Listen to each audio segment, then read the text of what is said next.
रूस के राष्ट्रपति ने स्पुतनिक वैक्सीन की तुलना रूसी राइफल से की। बोले, AK-47 जितनी विश्वसनीय, मॉडर्न और अप टू डेट है। क्या ही ये पूरी बात जानते हैं? रूस के राष्ट्रपति व्लादिमीर पुतिन उन्होंने कहा कि वर्ल्ड फेमस AK-47 राइफल की तरह ही रूस की वैक्सीन विश्वसनीय है। पुतिन ने यह बयान विदेशों से आ रही उनके वैक्सीन के प्रतिक्रियाओं पर दिया।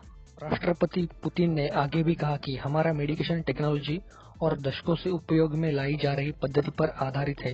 वैक्सीन निश्चित रूप से मॉडर्न और अप टू डेट है। यह विश्वसनीय और सुरक्षित भी है।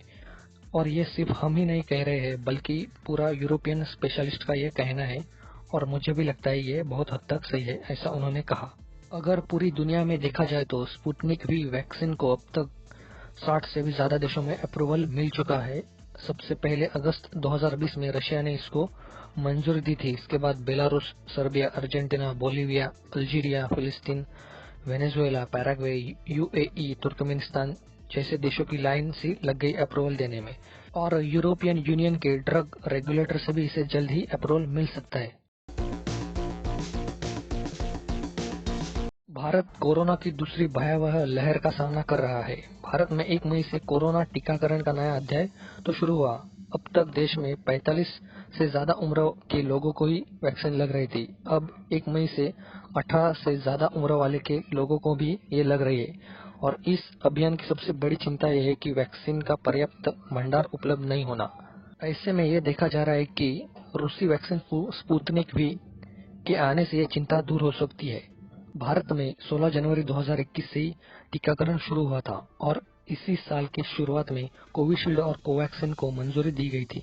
कोविशील्ड को ऑक्सफोर्ड यूनिवर्सिटी और एस्ट्राजेनेका ने मिलकर बनाया है। भारत में पुणे का सीरम इंस्टीट्यूट ऑफ इंडिया इसका प्रोडक्शन कर रहा है। वही कोवैक्सीन को भारत बायोटेक ने Indian council for medical research ICMR और national institute of virology NIV के साथ मिलकर बनाया है। रूस ने अपने कोविड-19 वैक्सीन का नाम स्पुतनिक रखा क्योंकि वो इसके जरिए अपनी सबसे बड़ी उपलब्धि को याद रखना चाहता है। 4 अक्टूबर 1957 को दुनिया का सबसे पहला सैटेलाइट स्पुतनिक लॉन्च किया गया था। और उसके बाद जो मॉडर्ना और फाइजर की जो वैक्सीन है वो mRNA के प्लेटफॉर्म पर विकसित की गई है, जो 90% से भी ज्यादा इफेक्टिव साबित हुई है। इसके बाद स्पुतनिक भी ही सबसे अधिक, लगभग 92% इतनी इफेक्टिव है। इसे रूस के गैमेलिया इंस्टीट्यूट ने Russian direct investment fund RDIF की फंडिंग से बनाया है। यह वायरस वेक्टर प्लेटफॉर्म पर बनी है, यानी कोविशील्ड जैसी ही है। कोविशील्ड में चिंपैंजी में मिलने वाले एडेनोवायरस का इस्तेमाल किया गया है। वही रूसी वैक्सीन में दो अलग अलग वेक्टरों को मिलाकर इस्तेमाल किया गया है।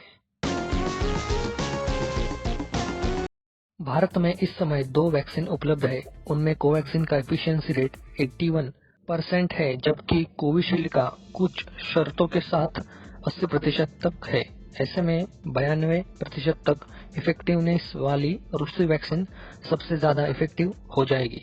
रशियन डायरेक्ट इन्वेस्टमेंट फंड के CEO किरिल दिमेत्रिव के अनुसार यह वैक्सीन सब तक पहुंच सकेगी, इसीलिए इसकी कीमत $10 से कम रखी गई है, यानी 700 रुपए से भी कम में ये वैक्सीन उपलब्ध हो जाएगी।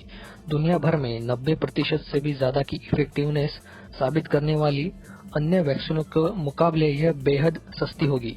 अच्छी बात तो यह है कि ये 2 से 8 डिग्री सेल्सियस की तापमान पर स्टोर की जा सकती है, जो भारत के मौजूदा सप्लाई चेन में आसानी से उपलब्ध हो सकती है। भारत में इसी RDIF ने डॉक्टर रेड्डीज लैबोरेटरीज के साथ टाइप करके इसी तिमाही में 12 करोड़ का डोज का पहला बैच विदेश से लाया जाएगा और उसकी अगली तिमाही में डॉक्टर रेड्डीज लैबोरेटरी की निगरानी में 6 कंपनियां मिलकर 85 करोड़ डोज देश में बनाएंगी। तो यही था आज का वीडियो। इसी वीडियोस देखने के लिए चैनल सब्सक्राइब करें।